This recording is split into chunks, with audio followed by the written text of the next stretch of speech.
Hey everyone, I'm Georgia Ackerman, your Riverkeeper and Executive Director at Apalachicola Riverkeeper. I'd like to start off our gathering this evening by recognizing the Apalachicola River Basin as the ancestral lands of the First Nations people of the Appalachee, Miccosukee, Apalachicola, Muskogee, and Seminole. As a point of interest, in Blountstown, the Muskogee Creek community celebrates the green corn ceremony this weekend.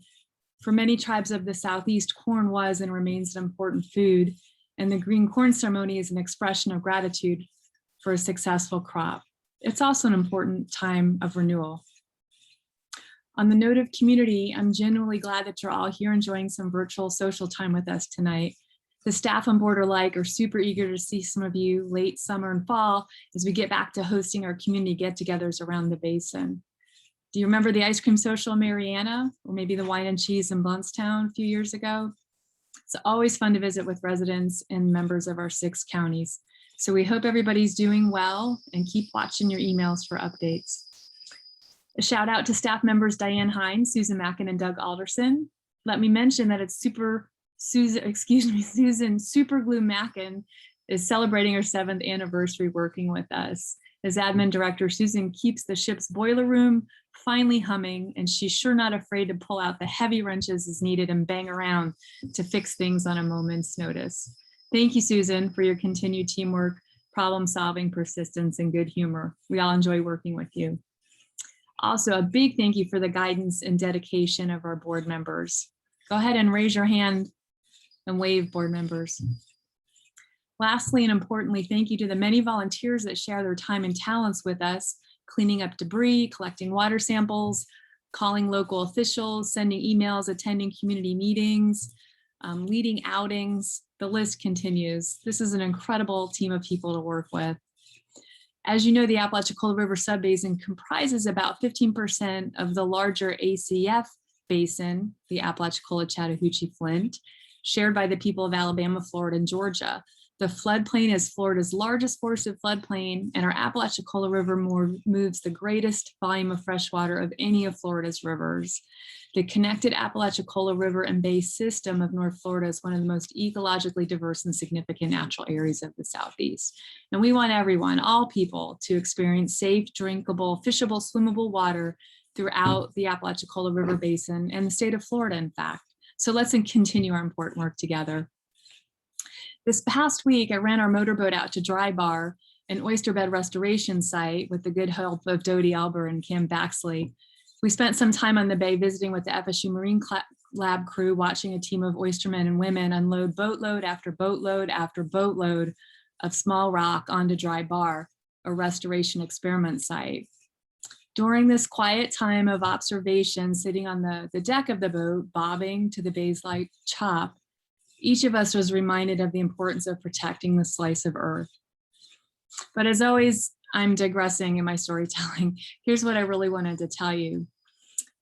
After this magical morning out on the bay, even after I got the boat stuck once in the mud, we returned to the boat ramp, and we were met by a giant pile of water, floating water hyacinth. You know, that pretty lavender flower floating with the spongy stalks everywhere? Completely invasive. It's a big problem for our waterways. It blocks waterways, limits the boat traffic and recreation and flood control, and causes problems for the wildlife. It's a submerged plant species, and it'll uproot native plants as well. So Cam, Doty, and I quickly agreed to we would get wet and grubby and just spend a few minutes clearing the boat ramp, getting it out of the water, at least halting this one growth of this particular plant. We knew the other boaters would appreciate it too. So we decided we would haul the mass out of the water. And you know what? As soon as we started to do that, sliding down the boat ramp in the mud, reaching and pulling to grab at this massive tentacly floating plant, a woman on the dock who saw us, who had just finished up a boating trip and was probably headed home, she came straight over, smiling. She offered to help. What can I do? Need a gaff? Can I get something else? Is there something I can do? She wanted to help. She wanted to take care of the Apalachicola River in this small, spontaneous gesture of kindness and teamwork. And you know what? We see these types of gestures all the time. People like you, people that care, people putting care into action. Whether it be for 15 minutes of getting dirty, or a day running river patrol, or a decade of pushing for protective legislation. People care, and they're willing to get dirty and do the work of protecting our water. Thank you. At the core of what we do is protect what we love, and this includes the communities of our river and the bay. We can protect and promote a safe and sustainable planet for everyone, all people. As a member of the Waterkeeper Alliance, Apalachicola Riverkeeper is a lean, effective member-based organizations with supporters like you from all over the United States, in fact. And we're grateful for funding from foundations like Patagonia, Ben & Jerry's, Archibald, the Curtis and Edith Munson, Brossard, Jelks, the Moody Family Turner Foundation, just to name a few that have supported us over the years. This has allowed us to champion some of the river's greatest victories, such as stopping a leaking coal ash pond from a power plant, or getting Taylor Energy to disclose an ongoing multi-year oil spill in the Gulf after Hurricane Michael. Thank you again to all who make our work possible. In March 2020, Riverkeeper was awarded funding by the National Fish and Wildlife Foundation for the multi-year slough restoration project that you've been hearing about. Over the next 4 years, we're working to clear sediment and down vegetation to reestablish the sloughs flowing to the main river channel during times of low flow when they would be stopped up, so to speak. This will ultimately enhance freshwater flow downstream to the Delta and onto East Bay, an area of primary productivity. A crackerjack team of scientists and engineers are working with us, including former Riverkeeper Dan Tonsmeyer.